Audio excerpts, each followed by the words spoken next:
Halo guys, saya Zen. Kembali lagi kita di acara ngoceh. Apa itu ngoceh? Ngoceh itu ngobrol ceria. Bukan sekedar ngobrol ceria biasa. Kenapa? Karena di ngoceh itu ada ngobrol ceria tapi banyak hikmah di dalamnya. Nah, kenapa kok bisa kayak gitu? Ya bisa tuh, karena di ngoceh kita itu mengundang para pengoceh-pengoceh yang sangat berwawasan tinggi dan sangat berpengalaman. Nah, udah pada penasaran kan? Ayo langsung saja kita ke dalam, karena pengoceh dan para insan ngoceh udah pada berkumpul di dalam semuanya. Ayo.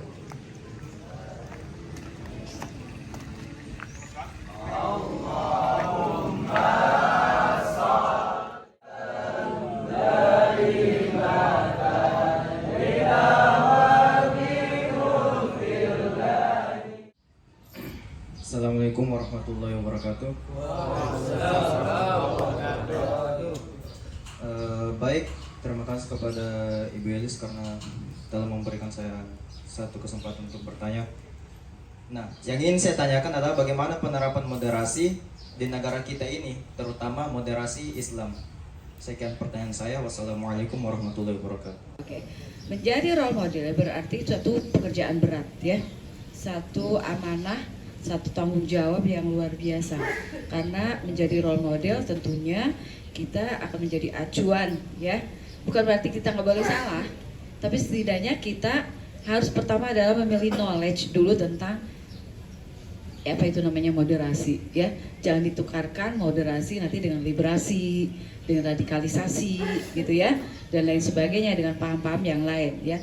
Moderasi adalah kita mengambil jalan tengah yang tidak memihak ke sana, memihak ke kiri, ke kanan ya, untuk menciptakan ketertiban masyarakat atau ketertiban umat, yaitu moderasi. Nah, berarti knowledge itu harus ya.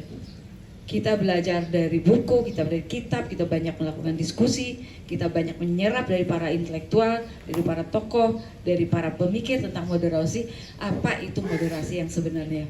Oke? Jangan sampai tertukar ya. Oke, kedua juga gini, moderasi yang menurut Barat dengan Islam kan itu berbeda ya. Kalau moderasi itu kalau menurut Barat adalah yang penting adalah kita di tengah-tengah, tapi di tengah-tengah itu di mana gitu ya. Kalau Islam itu jelas keberpihakan kita di mana ya. Moderasi dalam Islam itu adalah apapun yang kita lakukan di tengah dimanapun ya, adalah tujuannya menciptakan keadilan kemanusiaan ya, yang tujuannya adalah untuk ilalia budu. Nggak ada selain itu kecuali untuk minta keridhaan Allah. Jadi bukan moderasi karena memang ingin dibiayai oleh sponsor kita membangun moderasi, gitu kan? Ya, jadi bukan begitu, bukan gagah-gagahan, tapi betul-betul harus diciptakan moderasi itu adalah sebagai sesuatu yang betul-betul gitu masuk pada spiritual kita, masuk kepada pikiran kita, ya, terimplementasikan pada perilaku kita, yang akhirnya orang lain mencontoh kita, gitu. Jangan bicara moderasi, tapi perilaku kita suka ngebully orang yang berbeda golongan dengan kita, mengecam orang yang berbeda rasnya dengan kita, memaki orang yang beda agama dengan kita. Ya, jadi moderasi itu hanya di mulut. Oke? Nah, jadi role model itu adalah harus kitanya dulu yang membangun knowledge, ya, membangun akar, ya, tentang arti dari kebersamaan, arti dari keadilan, arti dari kemanusiaan di dalam berbagai golongan dan kemajemukan dalam bangsa ini, gitu ya. Oke. Lanjut ke pertanyaan kedua, dipersilakan. Baik, terima kasih Bu, izinkan saya bertanya. Jadi manusia dengan begitu banyak keberagamannya, dengan rasnya, suku, budaya, dan agama, yang terkadang dengan perbedaan-perbedaan ini menjadi pemicu berbagai konflik atau perselisihan antar sesama manusia. Kemudian kita sebagai seorang muslim harus mampu menyikapi perbedaan-perbedaan tersebut dengan benar, dan jawabannya adalah dengan bermoderasi. Lalu sekarang bagaimana cara kita membangun figur atau role moderasi pada diri kita sendiri. Sekian Bu, terima kasih. Para pendahulu kita ya, para founding father Indonesia itu sudah betul-betul membuat satu rumusan tentang moderasi di dalam Pancasila, Undang-Undang, GBHN dan peraturan-peraturannya. Jadi semuanya itu memuat tentang moderasi, ya. Jadi kalau misalnya tentang pendidikan, ya, letak moderasinya di mana? Ya letaknya adalah bahwa pendidikan tidak melihat golongan, siapa aja boleh sekolah, ya. Boleh saja orang itu mengenyam pendidikan sampai setinggi apa, itu tidak ada batasan. Ya, mau berkulit hitam, kulit putih, Kristen, Protestan, mau Hindu, mau apapun, ya. Kemudian juga misalnya berbeda istilahnya tadi suku ya, berbeda bahasa dan segala macam, itu nggak ada masalah gitu. Di Indonesia itu udah dijamin. Kesehatan, walaupun pada dasarnya masih saja ada yang terdiskriminasi ya. Ya nggak, masih aja bahwa misalnya BPJS aja itu belum tentu sama buat semua, ya nggak. Kesempatan untuk dapat kartu sehat, ya, dan lain sebagainya itu tidak semuanya sama. Dapat perumahan yang murah gitu kan, tidak semua sama. Tapi bahwa moderasi itu memang ada, hanya prakteknya itu bukan konsep dan rumusannya yang salah, tapi orang-orang yang melakukannya, para pelakunya di sini yang memang tidak pro kepada moderasi. Makanya ada ketimpangan, ketidakadilan masih terjadi di Indonesia. Secara Islam, ya, kalau bicara ini itu moderasi yang paling ideal lah, ya enggak? Keadilan itu sudah dijamin, ya. Allah sudah bicara tentang keadilan itu, udah Al-Maidah 8 ayat 8, iya enggak?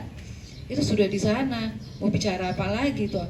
Keadilan itu bagi Islam itu adalah satu akhlak yang paling tinggi. Ya, keadilan. Ya kan? Dalam Islam itu. Nah, sekarang kalau bicara praktek, kenapa masih terjadi juga ketidakadilan? Ya karena moderasi kembali lagi masih ada di mulut, ya. Nah, ini tidak sesuai dengan surat As-Saff ayat 2 dan 3. 1 dan 2 surat As-Saff, ya. أعوذ بالله من الشيطان الرجيم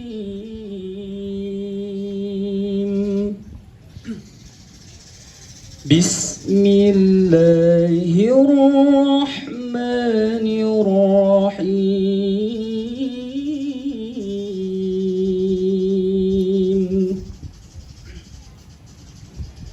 سبح لله ما في السماوات وما في الأرض وهو العزيز الحكيم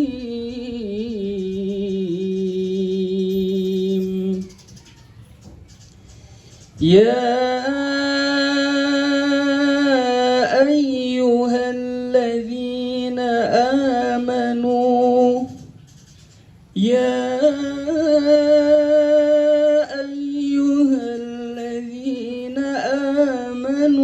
لم تقولون ما لا تفعلون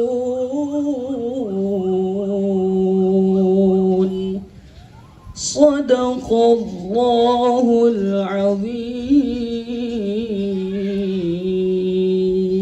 Hamba berlindung kepada Allah dari godaan syaitan yang terkutuk dengan menyebut nama Allah yang maha pengasih lagi maha penyayang. Apa yang ada di langit dan apa yang ada di bumi bertasbih kepada Allah, dan Dia yang maha perkasa lagi maha bijaksana. Wahai orang-orang yang beriman, mengapa kamu mengatakan sesuatu yang tidak kamu kerjakan? Maha benar Allah atas segala firman. Baik. Bagaimana sahabat ngoceh, masih semangat? Ngoceh, ngobrol teriak, Ya, lanjut untuk pertanyaan yang ketiga, Bu, ya. Pertanyaan yang terakhir. Siapa yang ingin bertanya? Terima kasih Bu atas kesempatannya. Tadi Bu sudah menjelaskan tentang moderasi, penyebab juga tujuannya. Dan kita tidak bisa memungkiri bahwa moderasi ini tidak lepas dari peran pendakwah juga media.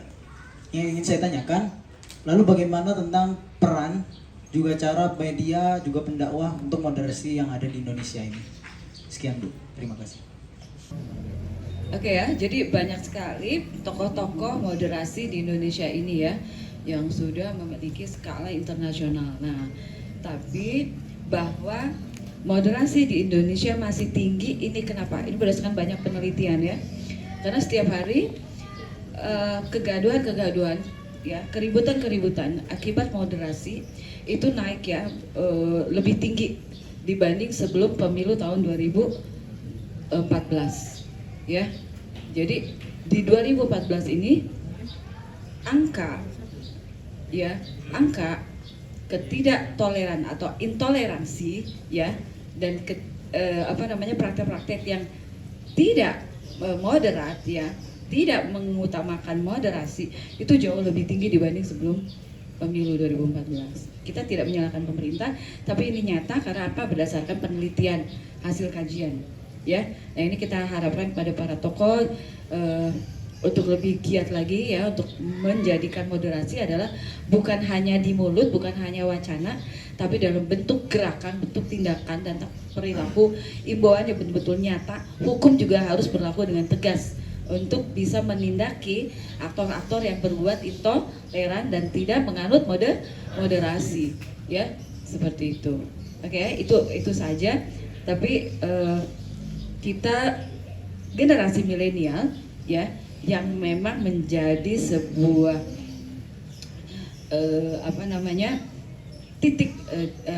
titik pijar buat bangsa Indonesia ini untuk bisa benar-benar yang menegakkan pilar moderasi. Jadi hanya di generasi muda ini nih ya, yang betul-betul kita harapkan sepenuhnya untuk bisa membuat Indonesia lebih moderat, lebih tentram, lebih nyaman dengan perilaku, ucapan dan pemikiran-pemikiran kita ya, yang tidak berbau sara, yang tidak memecah belah, yang tidak disintegratif ya. Oke ya. Ya, jadi begitu. Jadi moderasi juga sekarang banyak masuk kepada kegiatan dakwah ya. Banyak para pendakwa-pendakwa yang memang sudah berbicara tentang moderasi. Tapi ada juga sebaliknya, para pendakwa-pendakwa yang justru ya terjebak kepada intoleransi. Benar nggak sih? Banyak ya. Jadi para pendakwa yang justru malah memusuhi sesama para pendakwa yang lain, itu hanya karena beda mazhab, hanya berbeda aliran, berbeda guru, ya enggak, berbeda kitab, ya. Nah itu, kemudian juga ada para pendakwa yang memang inilah yang namanya, kita kalau sudah masuk kepada dunia media ya, dia akan ikut apa yang memang disetting oleh media, jadi akan ikut apa yang memang diprogramkan oleh media. Gitu ya. Tapi kebanyakan kalau pendakwah di media mainstream, media mayor namanya atau media nasional, biasanya para pendakwahnya aman, ya, aman, ya nggak? Belum pernah ya, misalnya pendakwah di televisi, di RI atau televisi yang memang ada tendensi ke arah intoleransi pada saat dia mengemukakan atau menyampaikan dakwahnya, ya nggak? Jarang. Yang ada itu adalah di YouTube, misalnya media sosial, ya nggak? Ya. Kemudian video-video di newsreel ya, di di FB gitu kan ya, Instagram dan lain sebagainya, TikTok apalagi. Itu media sosial itu membebaskan orang bicara apa aja, sampai seorang pendakwa juga bisa keceplosan gitu loh untuk berbicara masalah perbedaan ya. Nah itu yang sangat disayangkan gitu ya. Mungkin mereka lupa gitu ya, bahwa berdakwah itu adalah dalam rangka amar ma'ruf nahi munkar, ya nggak? Ta'muruna bil ma'rufi wa tanhauna 'anil munkar, tu'minuna billah, ya nggak? Hanya karena Allah kita tuh memerangi ya kemungkaran untuk menegakkan kebenaran, ya, amar ma'ruf, ya nggak? Para pendakwa diserang, pendakwanya diserang pula. Itu pendakwa itu begini. Itu bisa sebetulnya dimusyawarahkan, dibicarakan, didialektikan ya. Nah, mereka lupa kali ya, innamal mu'minuna ikhwatun aslu baina akhwaikum wattaqullaha la'allakum turhamun. Ya. di antara pendakwah tuh saudara gitu. Ya, bersaudara itu kalau ada yang salah dibetulkan, diluruskan, bukan diejek, bukan dibully, bukan dimaki, bukan difitnah, bukan dijauhi. Nah, itulah yang membuat kita jadi kurang respect, kurang kefiguran, jadi tidak ada manusia tuh, jadi umat itu kurang trust gitu terhadap apa yang diucapkan oleh pendakwah. Nah, inilah yang namanya kita menjauhi dari moderasi, ya. Walaupun kita sudah berbusa ya berbicara tentang kebenaran, tapi kalau kita sudah berlaku sedikit saja tidak adil, itu gugur itu, ya. Tolong ya, kita kader-kader pendakwah untuk tetap menjaga ukhuwah, menjaga integrasi, menjaga persatuan itu bukan bohong, bukan hanya di mulut, tapi harus menjadi perilaku dan disimpan di dalam pikiran kita. Ya, berakhir di acara ngoceh kita pada siang kali ini. Terima kasih kepada Bu Elis yang telah menyampaikan sedikit materinya kepada kita semua. Semoga bermanfaat untuk kedepannya.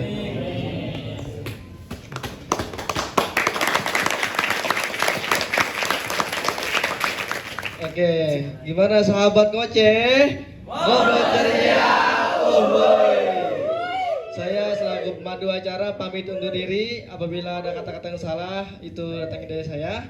Apabila ada kata-kata yang benar, itu datangnya dari Allah. Semoga kita semua bertemu di ngoceh yang lebih seru yang akan datang. Terima kasih, kurang lebihnya mohon maaf. Wassalamualaikum warahmatullahi wabarakatuh.